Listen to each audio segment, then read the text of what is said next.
The train of green technologies leaving the station. It's time to get on board now. If you get on board now, that can serve as an engine of growth, can bring jobs, bring new development. Hello, this is the Weekly Tradecast, a podcast brought to you by UNCTAD, the UN's trade and development body. I'm Sarah Toms. We're exploring how major events are shaping trade and development and how that affects billions of people around the world. This week, as the UN releases its Technology and Innovation Report, we're talking about why developing countries need to embrace green tech and why the time is now. Around the world, countries are seeking solutions to protect the environment and keep economies growing.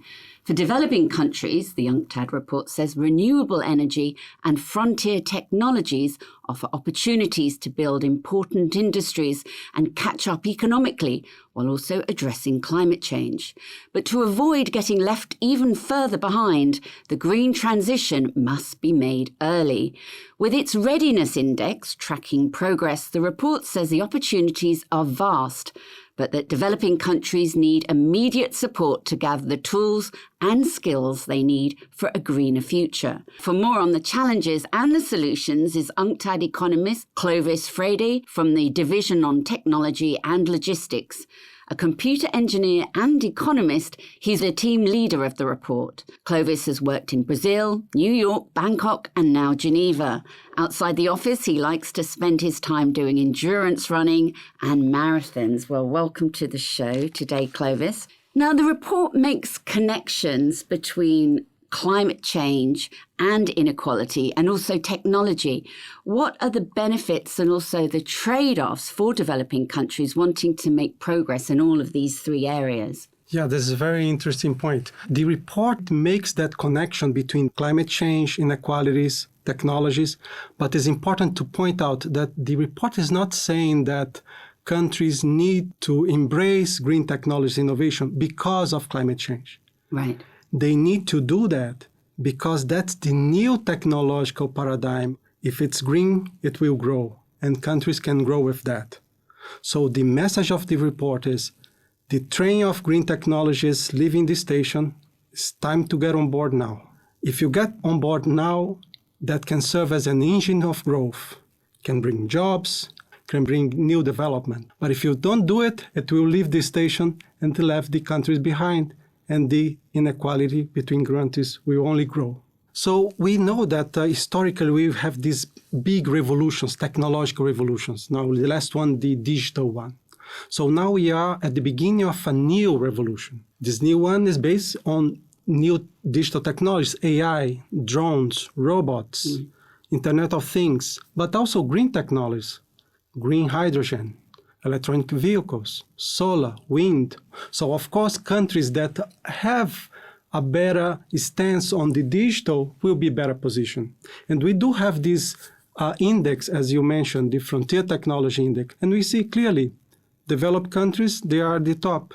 The first five, US, Sweden, Singapore, Switzerland, and the Netherlands. Emerging economies, they also are well positioned, but in the second tier, let's say.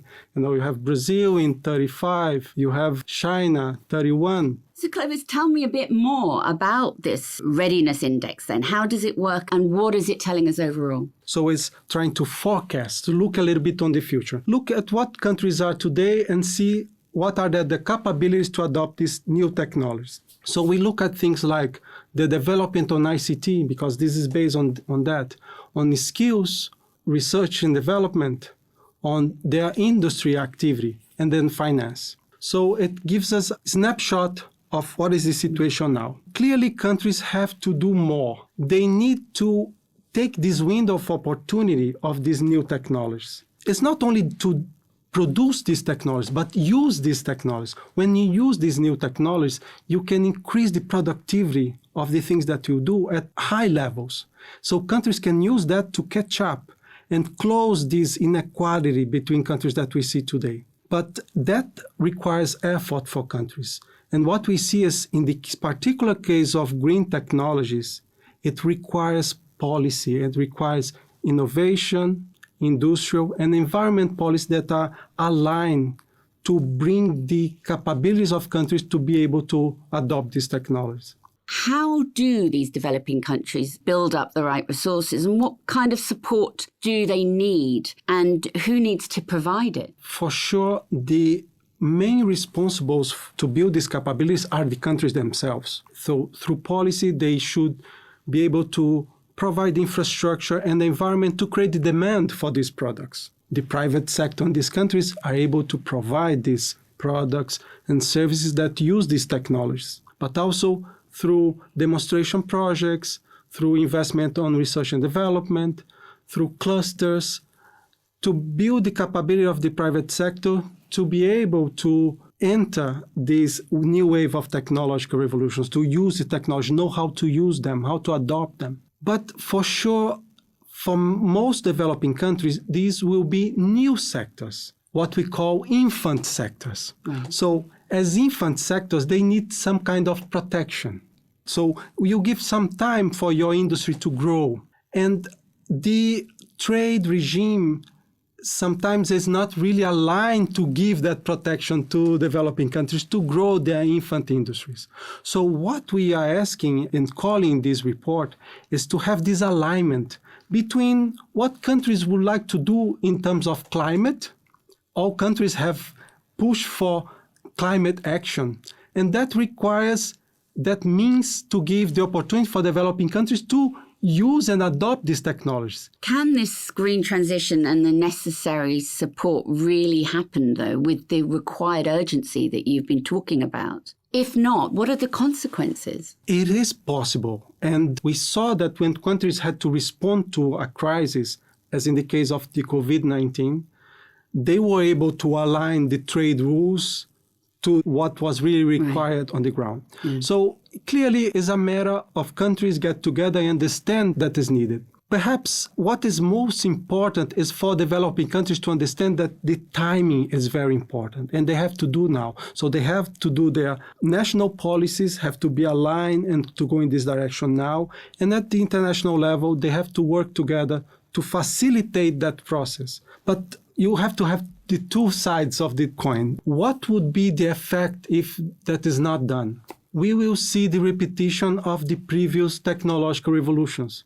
You know, before the Industrial Revolution in the 1800s, all countries were about the same. The difference between two people randomly in the world was their class. Now it's totally different. What really makes difference is the country you were born, is the lottery of the birthplace. Right. So with every technological revolution, the gap between developed and developing countries just get bigger and bigger. Today is over $40,000, the difference between the average income per capita of developing countries and developed countries.